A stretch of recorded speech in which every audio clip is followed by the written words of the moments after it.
Pour le premier exercice, dans une classe de 30 élèves, 20 étudient l'anglais, 15 l'espagnol et 8 les deux langues. La première chose qu'on me demande de faire, c'est de réaliser un diagramme de veine.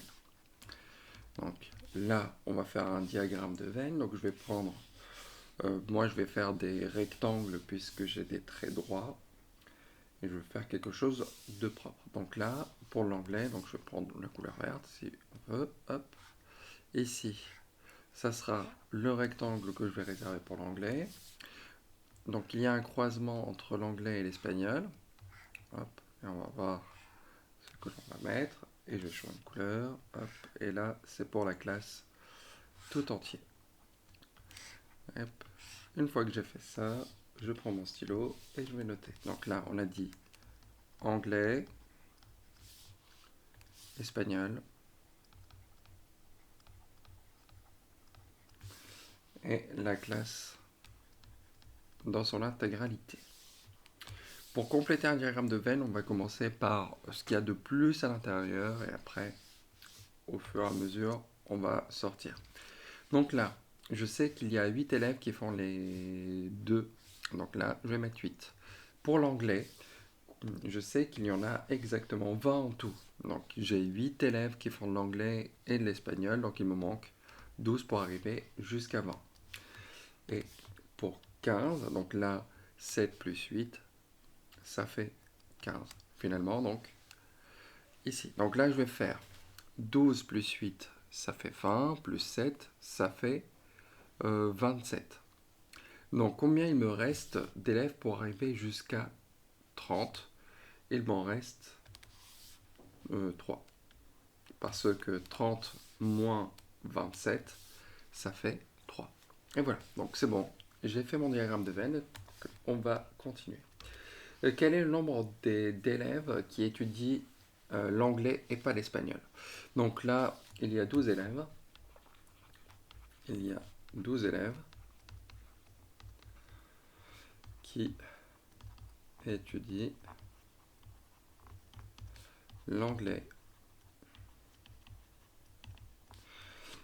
et pas l'espagnol.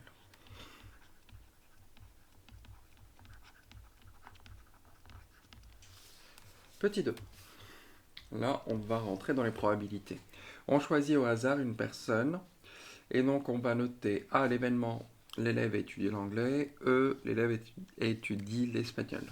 Donc là, traduire par une phrase A inter E, qu'est-ce que ça veut dire cet événement? Et A union E, qu'est-ce que ça veut dire? Donc quand on va décrire un événement, on met 2 points et on ouvre les guillemets, on décrit par une phrase, puis on ferme les guillemets. Attention. Donc là, traduire par une phrase, l'événement. Donc là, l'élève, je vais un peu trop vite, l'élève étudie l'anglais et l'espagnol. Donc l'intersection, c'est et l'espagnol.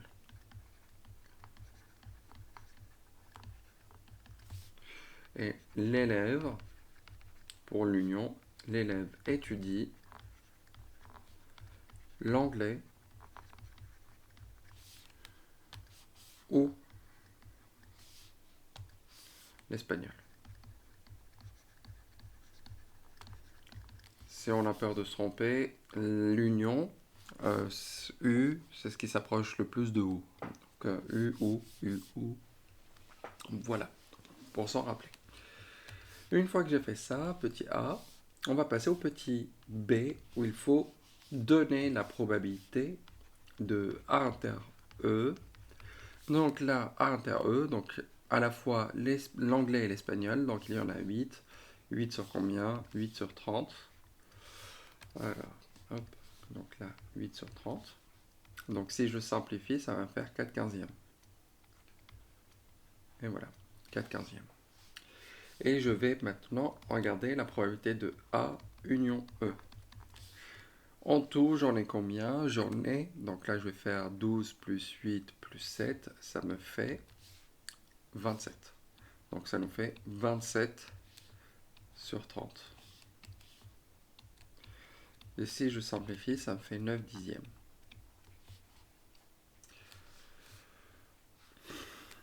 petit b, c'est fait. Donc on va passer au petit c. Donc là, on déduire la probabilité de A union, le contraire de A union E.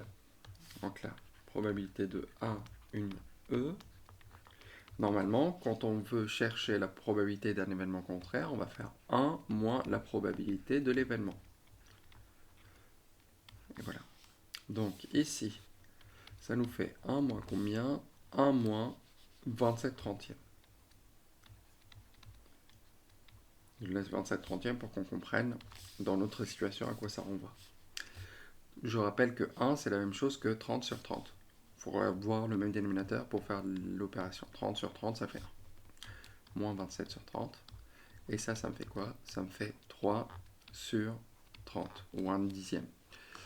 À quoi ça correspond? A union E, si je dois le décrire. Bar, A union E, bar. Ça va être quoi? L'élève n'étudie ni l'anglais, ni l'espagnol. Donc c'est le contraire de... Il fait soit de l'espagnol, soit de l'anglais. C'est ni de l'anglais, ni de l'espagnol. C'est ça le contraire. Donc là, l'élève n'étudie ni l'anglais, ni l'espagnol. Et voilà, donc là, si je simplifie, ça fait 1 dixième. J'aurais pu faire cette valeur-là, mais juste pour renvoyer ici. Là, on a bien les trois qui ne font ni anglais ni espagnol. On va passer à l'exercice numéro 2. Pour l'exercice numéro 2, on lance 2 dés et on note la plus grande valeur des deux.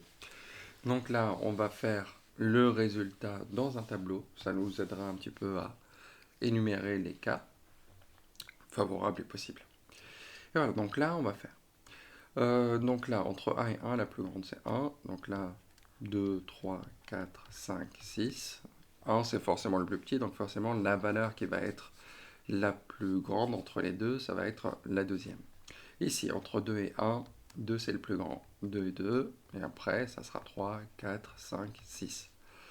Alors, entre 3 et 1, la valeur la plus grande est 3. Entre 2 et 3, la valeur la plus grande est 3. Et là, on va compléter par les valeurs qui sont au-dessus. Donc là, 4, 4, 4, 4. Et après, 5 et 6.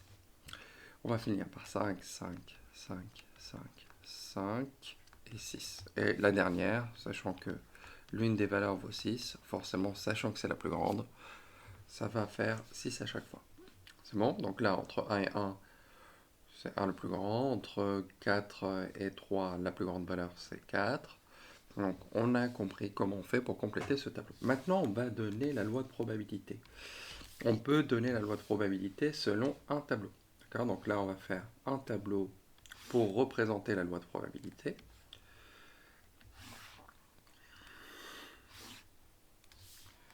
Donc là, issue probabilité. Et je vais faire, donc ça va de 1 jusqu'à 6. Donc j'ai 6 valeurs. Alors, donc là, issue.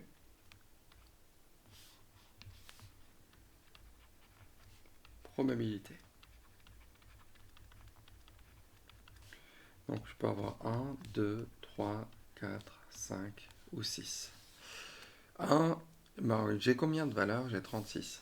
Donc ça nous fait, ici pour 1, je peux avoir une fois sur les 36. Il n'y a qu'une seule possibilité. Pour 2, j'en ai 3 sur 36. Pour 3, j'en ai 5 sur 36.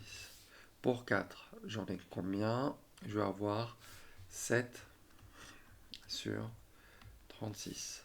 Pour 5, ça nous fait...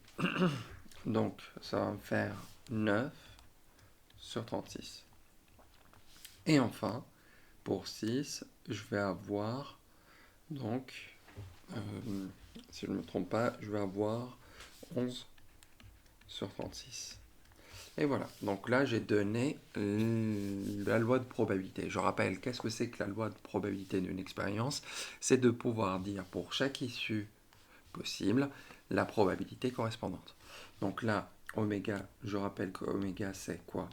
C'est l'ensemble des issues possibles. 1, 2, 3, 4, 5, 6. Toutes les issues n'ont pas la même probabilité, hein. Donc là, je donne la loi de probabilité.